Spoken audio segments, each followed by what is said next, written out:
अब डिफरेंस आता है हमारा positive economy and normative economy का। पॉजिटिव इकोनॉमी क्या होती है पहले वो समझना पड़ेगा, फिर हम आगे डिस्कस करें। Positive and normative. Positive economy का मतलब क्या है, यहां पर आप फैक्ट की बात करते हैं। किसकी बात करते हैं, चलो ऊपर मैं लिख देता हूं। यहां पर आप किसकी बात करते हैं, फैक्ट की बात करते हैं कि हाँ ये है। जैसे फॉर एग्जांपल के लिए मैंने कहा कि इंडिया में क्या है, बेरोजगारी है, अनएम्प्लॉयमेंट है, दिस इज अ फैक्ट। तो पॉजिटिव इकोनॉमी में हम किसकी बात करते हैं, फैक्ट की बात करते हैं। लेकिन नॉर्मेटिव में क्या है, ये होना चाहिए। जैसे इंडिया में अनएम्प्लॉयमेंट है, ये फैक्ट है, लेकिन लोग क्या सजेशन देते हैं कि भैया सरकार को ये करना चाहिए। जैसे आईपीएल का मैच चल रहा है, अब हमें दिख रहा है कि इंडिया हार रही है, ठीक है, क्या कर रहा है, दिख रहा है हमें कि इंडिया हार रही है, ये फैक्ट है। लेकिन हम क्या सजेशन देते हैं कि भाई रोहित शर्मा को ना ऐसे नहीं ऐसे शॉट मारना चाहिए। होता है कि नहीं होता है? तो वो किसके अंदर आता है, नॉर्मेटिव इकोनॉमी के।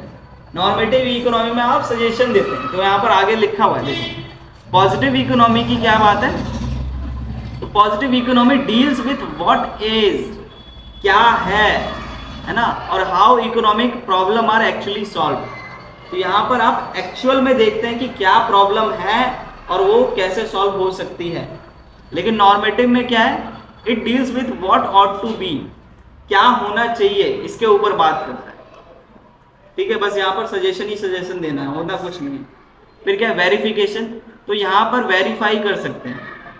अब देखो पॉजिटिव इकोनॉमी के अंदर फैक्ट आपको दे रखा है, यहाँ फैक्ट क्या है कि अनएम्प्लॉयमेंट है, तो इसको वेरीफाई कर सकते हैं ना, चेक कर सकते हैं ना कि हाँ अनएम्प्लॉयमेंट है या नहीं है। लेकिन नॉर्मेटिव इकोनॉमी में क्या आप चेक कर सकते हैं, वो तो आप बस सजेशन दे रहे हैं।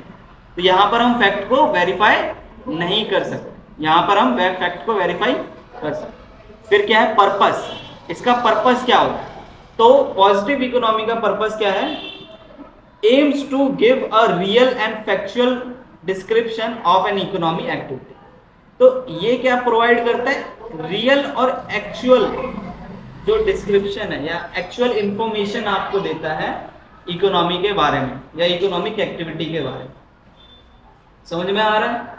लेकिन ये क्या है, ये सिर्फ आपको एक आइडियाज प्रोवाइड करेगा कि हाँ चलो ऐसा ऐसा होना चाहिए, और सजेशन देगा कि आप इंप्रूवमेंट के लिए ये सजेशन ले लो। ठीक है, फैक्चुअल मतलब फैक्ट। वैल्यू जजमेंट, अब यहां पर क्या है, does not give value judgement. Value judgement का मतलब है कि क्या इसमें जजमेंट दे सकते हैं आप, तो यहां पर पॉजिटिव इकोनॉमी में आप क्या है, वैल्यू जजमेंट नहीं देते। क्या नहीं देते, वैल्यू जजमेंट नहीं देते, क्योंकि यहां पर ऑलरेडी फैक्ट है, तो उसमें आप जजमेंट नहीं देते हैं। लेकिन यहाँ पर क्या हम जजमेंट देते हैं कि हाँ रोहित शर्मा को ऐसे नहीं ऐसे मारना चाहिए, कि मोदी को ये नहीं ये करना चाहिए। तो यहाँ पर क्या है, जजमेंट दे रहे हैं। ठीक है, और एग्जाम्पल की अगर बात करी जाए, हाँ ये तो छूट गया, सजेशन। सजेशन क्या है, तो ये बेस्ड ऑन फैक्ट, यहाँ पर आप सजेशन नहीं देते हैं क्योंकि यहाँ पर ऑलरेडी फैक्ट है। लेकिन नॉर्मेटिव इकोनॉमी में क्या है, आप अपना ओपिनियन रखते हैं, आप अपना सजेशन दे सकते हैं। ठीक है, एग्जाम्पल के लिए, price in the Indian economy are constantly rising. अब इंडिया के अंदर क्या है, कीमत बढ़ती चले जा रही है, ये फैक्ट है। लेकिन यहाँ पर आप बोलेंगे कि भैया इसको लिए ना सरकार को थोड़ा कुछ करना चाहिए, पेट्रोल के दाम थोड़ा कम करने चाहिए, है ना। फिर क्या है, दूसरा एग्जाम्पल क्या है, there is inequalities of income in our economy.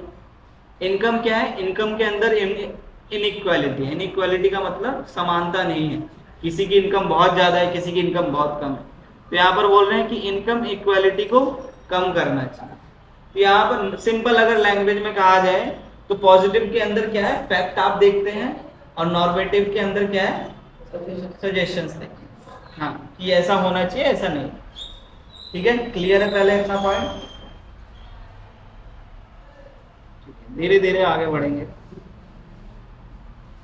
अब देखिए, अब क्या है अगला टॉपिक, सेंट्रली। अभी हम इकोनॉमी के बारे में पढ़ रहे हैं कि पहले हमने माइक्रो इकोनॉमिक्स देखा, फिर पॉजिटिव इकोनॉमी, नॉर्मेटिव इकोनॉमी। अब देख रहे हैं centrally planned economy, centrally planned market economy and mixed economy, तीन इकोनॉमी के बारे में अलग अलग देखना है। तो देखो इकोनॉमी भी तीन टाइप से हो सकती है। क्या? सेंट्रली प्लान्ड का मतलब जो कि सरकार के द्वारा कंट्रोल की जाए। सेंट्रली प्लान्ड इकोनॉमी क्या है? जो सेंट्रल गवर्नमेंट के द्वारा कंट्रोल की जाए, ठीक है, उसे कहते हैं सेंट्रली प्लान्ड इकोनॉमी। और मार्केट इकोनॉमी क्या है? मार्केट इकोनॉमी ये प्राइवेट इंडिविजुअल्स के द्वारा रन की जाती है। इसके मालिक कौन होते हैं? प्राइवेट इंडिविजुअल्स होते हैं। प्राइवेट, एक सरकारी है और एक क्या है? प्राइवेट। तो सेंट्रली प्लान्ड इकोनॉमी कौन सी इकोनॉमी है? जो सरकार के द्वारा रन की जाती है, सरकार इसका मालिक होती है। और यहाँ पर मार्केट इकोनॉमी में क्या है? प्राइवेट सेक्टर मालिक होता है। पहले मीनिंग क्लियर हुई इतना? ठीक है। मिक्स्ड इकोनॉमी को हम बाद में पढ़ेंगे। अब देखो यहाँ पर डिसीजन मेकिंग क्या है? तो सेंट्रली प्लान्ड इकोनॉमी के अंदर डिसीजन कौन लेता है? सरकार लेती है। जितने भी डिसीजन होंगे कौन लेगा? सरकार लेगी। और मार्केट इकोनॉमी के अंदर क्या है? प्राइवेट सेक्टर सारे के सारे डिसीजन लेगा। प्रॉफिट मोटिव, तो सरकार का कोई भी प्रॉफिट मोटिव नहीं होता है, लेकिन प्राइवेट सेक्टर का प्रॉफिट मोटिव होता है कि भैया हमें तो प्रॉफिट कमाना है। प्राइस डिटर्मिनेशन, तो यहाँ पर प्राइस कैसे डिसाइड किया जाता है? सरकार प्राइस डिसाइड करती है कि हाँ इस कीमत, इस वस्तु का इतना प्राइस होना चाहिए। लेकिन यहाँ पर क्या है? प्राइस आप डिसाइड करते हो कैसे? प्रोडक्शन के बेसिस पर कि हाँ मेरा प्रोडक्शन करने में इतनी लागत लगी है, इतना मेरा प्रॉफिट होना चाहिए, और फिर जाके आप प्राइस। कौन सी प्रॉफिट मोटिव बताया? तो कि देखो ध्यान से समझो, प्रॉफिट मोटिव क्या है? सरकार का कोई भी प्रॉफिट कमाने का मोटिव नहीं होता है ना। सरकार तो सिर्फ आपके वेलफेयर के लिए काम कर रही है, लेकिन प्राइवेट सेक्टर क्या है? वो तो अपना प्रॉफिट कमाने के लिए काम करता है। तो फिर इसके बाद है प्राइस डिटर्मिनेशन। तो यहाँ पर क्या है? कौन डिसाइड करता है प्राइस?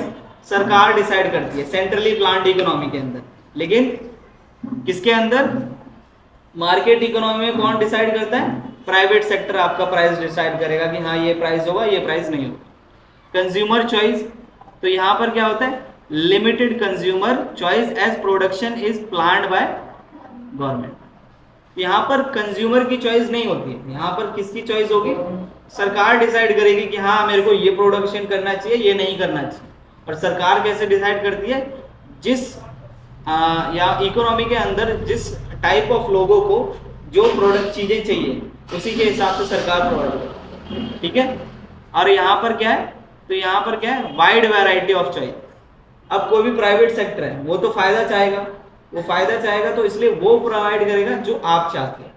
तो यहाँ पर आपकी चॉइस डिपेंड करती है, लेकिन यहाँ पर क्या है? सरकार चुनती है कि ये होना चाहिए, ये नहीं होना चाहिए। इकोनॉमिक इक्वालिटी, तो यहाँ पर क्या है? सरकार जब कोई भी डिसीजन लेती है तो वो इक्वालिटी के बेसिस पर लेती है कि हाँ सबका फायदा होना चाहिए।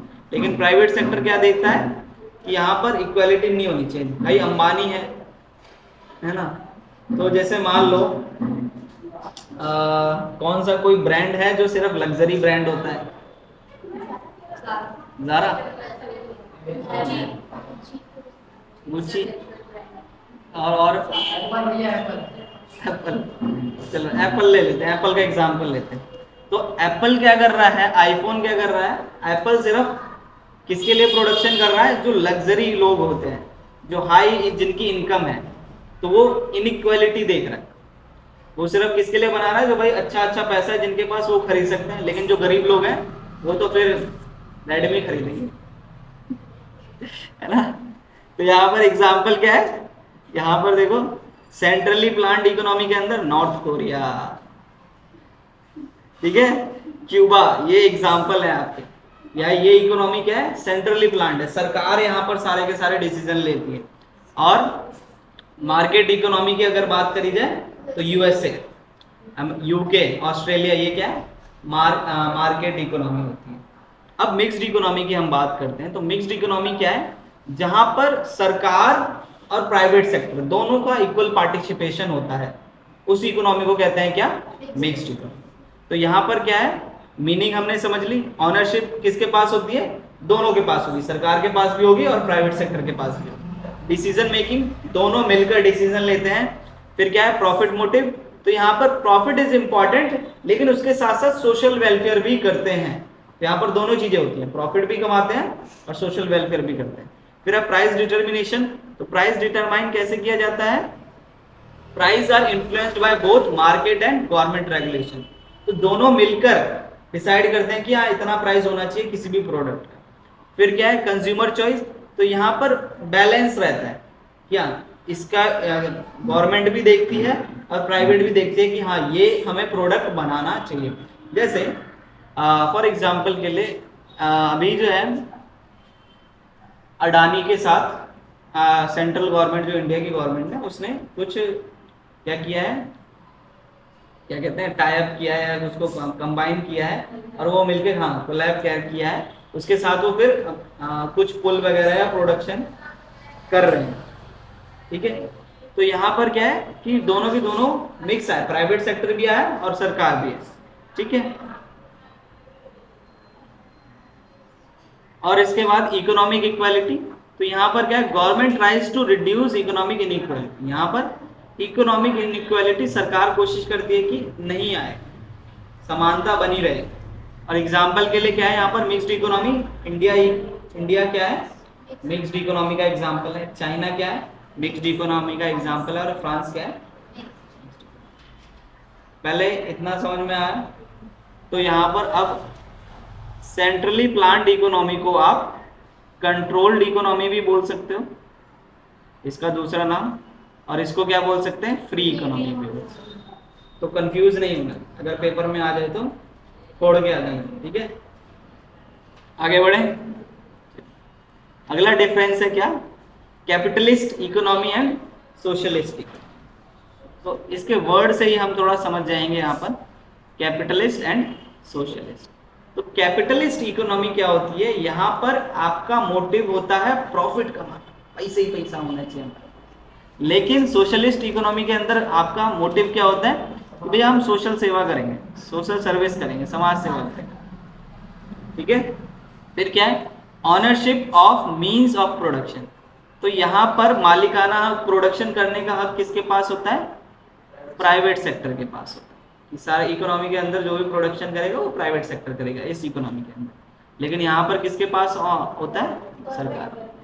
ठीक है, प्रॉब्लम सॉल्विंग मैकेनिज्म, तो यहाँ पर कोई भी प्रॉब्लम कैसे सॉल्व की जाती है, प्राइस मैकेनिज्म के द्वारा। देखते हैं कि हाँ इतना प्राइस मैकेनिज्म आपका लास्ट चैप्टर है, उसमें आप जानोगे प्राइस मैकेनिज्म क्या होता है। थोड़ा सा चलो एक्सप्लेन ही कर देता हूँ मैं, आप ग्राफ बनाना सीखोगे। ठीक है, यहाँ पर देखते हैं डिमांड। ठीक है, ये डिमांड का ग्राफ होता है और ये सप्लाई का ग्राफ होता है। तो जहां पर डिमांड और सप्लाई मीट करती है उस प्राइस को आप कहते हैं कि ये क्या है, हमारा प्राइस होना चाहिए। तो प्राइस कैसे डिटरमाइन होता है, प्राइस मैकेनिज्म के थ्रू डिटरमाइन होता है।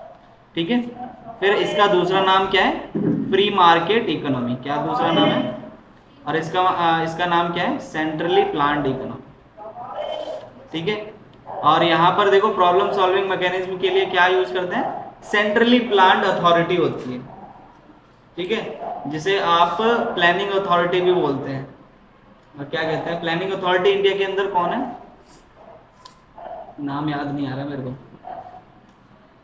सेंट्रली प्लान्ड, हाँ, जो सारे के सारे डिसीजन लेती है कि इकोनॉमी के अंदर क्या हमें करना चाहिए। जैसे बजट डिसाइड होता है, तो जो सेंट्रली प्लान्ड अथॉरिटी होती है वो क्या करती है, बजट डिसाइड करती है कि हाँ कितना बजट होना चाहिए, कैसा होना चाहिए। तो ये कौन, यहाँ पर कौन डिसाइड करता है, सरकार एक अथॉरिटी डिसाइड करती है, उसको कहते हैं centrally planned, central planning authority. हाँ, सेंट्रल प्लानिंग अथॉरिटी, ये सरकार ही बोलती है कि आप जाओ सारे के सारे डिसीजन जो हैं आप प्लान करो, फिर हमारे पास प्रपोजल लेके आओ। जैसे बजट बनता है, तो बजट नॉर्मली जैसे बता देता हूँ मैं, बजट कैसे बनता है, पहले सारे के सारा बजट रफली बनता है, सारे जितने भी पॉइंट होते हैं वो बजट रफली आपने बना लिया, फिर उसके बाद उसको पार्लियामेंट में प्रपोज किया जाता है कि सारे जितने भी MLAs वगैरह हैं, MP वगैरह, सब कुछ वो देखते हैं। अगर सबकी परमिशन आती है फिर उसके बाद बजट क्या होता है, फाइनल होता है, फिर उसके बाद ऐसा होता है। तो ये बजट बनाता कौन है? सेंट्रल प्लानिंग अथॉरिटी, जो कि सरकार इंडिया के अंदर कौन है? सेंट्रल प्लानिंग अथॉरिटी, ये बनाती है। ठीक है, अभी इतना ही रहने देते हैं, ज्यादा हो जाएगा आपके लिए। अब जो अगला टॉपिक है वो बहुत ही मजेदार है। ठीक है, ये आपका सेकंड चैप्टर यहाँ से स्टार्ट। पहला चैप्टर खत्म हुआ है अभी, तो यूनिट में मैंने बताया ना 3 चैप्टर है आपके, अभी पहला चैप्टर जस्ट आपका फिनिश हुआ। ठीक है, तो रिवाइज करना है क्या क्या पढ़ा अभी। चलो एक बार शॉर्ट रिवीजन करवा देते हैं। तो हमने सबसे पहले क्या देखा? स्कार्सिटी। स्कार्सिटी पीछे पीछे रिपीट करना है आपको या साथ साथ रिपीट। स्कार्सिटी क्या होता है? जहां डिमांड ज्यादा होती है सप्लाई से, उस सिचुएशन को कहते हैं स्कार्सिटी। फिर क्या है? इकोनॉमिक्स क्या है? इकोनॉमिक्स क्या है? ये स्टडी करता है कि लिमिटेड रिसोर्सेज को, स्केर्स रिसोर्सेज को कैसे यूज करें ताकि हमारी वांट सेटिस्फाई हो सके, हमारी जो इच्छाएं हैं वो सेटिस्फाई हो सके। इकोनॉमी क्या है? इकोनॉमी एक सिस्टम है जो कि आपको means to work and earn a living provide करता है। 2 टाइप की इकोनॉमी होती है, open economy and closed economy. Open economy क्या है? जिसका रिलेशन अदर इकोनॉमीज के साथ होता है, और क्लोज्ड इकोनॉमी जिसका रिलेशन नहीं होता है। क्लोज्ड इकोनॉमी आज के जमाने में प्रैक्टिकल नहीं है। अब इकोनॉमिक प्रॉब्लम। इकोनॉमिक प्रॉब्लम क्या है? ये इकोनॉमी की समस्या है। तो ये क्यों आती है? प्रॉब्लम ऑफ चॉइस की वजह से इकोनॉमिक प्रॉब्लम आती है। और इसके प्रॉब्लम ऑफ चॉइस आने का कारण क्या है? 3 कारण है। लिमिटेड रिसोर्सेज होते हैं हमारे, एक तो क्योंकि रिसोर्सेज आप बना तो सकते नहीं हो, और रिसोर्सेज के अल्टरनेटिव यूज है। मैं 5,000 रुपए को कहीं भी यूज कर सकता हूँ, जमीन को मैं कहीं भी अलग अलग डिफरेंट यूज कर सकता हूँ। एंड हमारी जो इच्छाएं हैं वो क्या है? अनलिमिटेड है। भैया एक इच्छा खत्म होने के बाद दूसरी इच्छा आ जाती है। फिर आगे देखिए,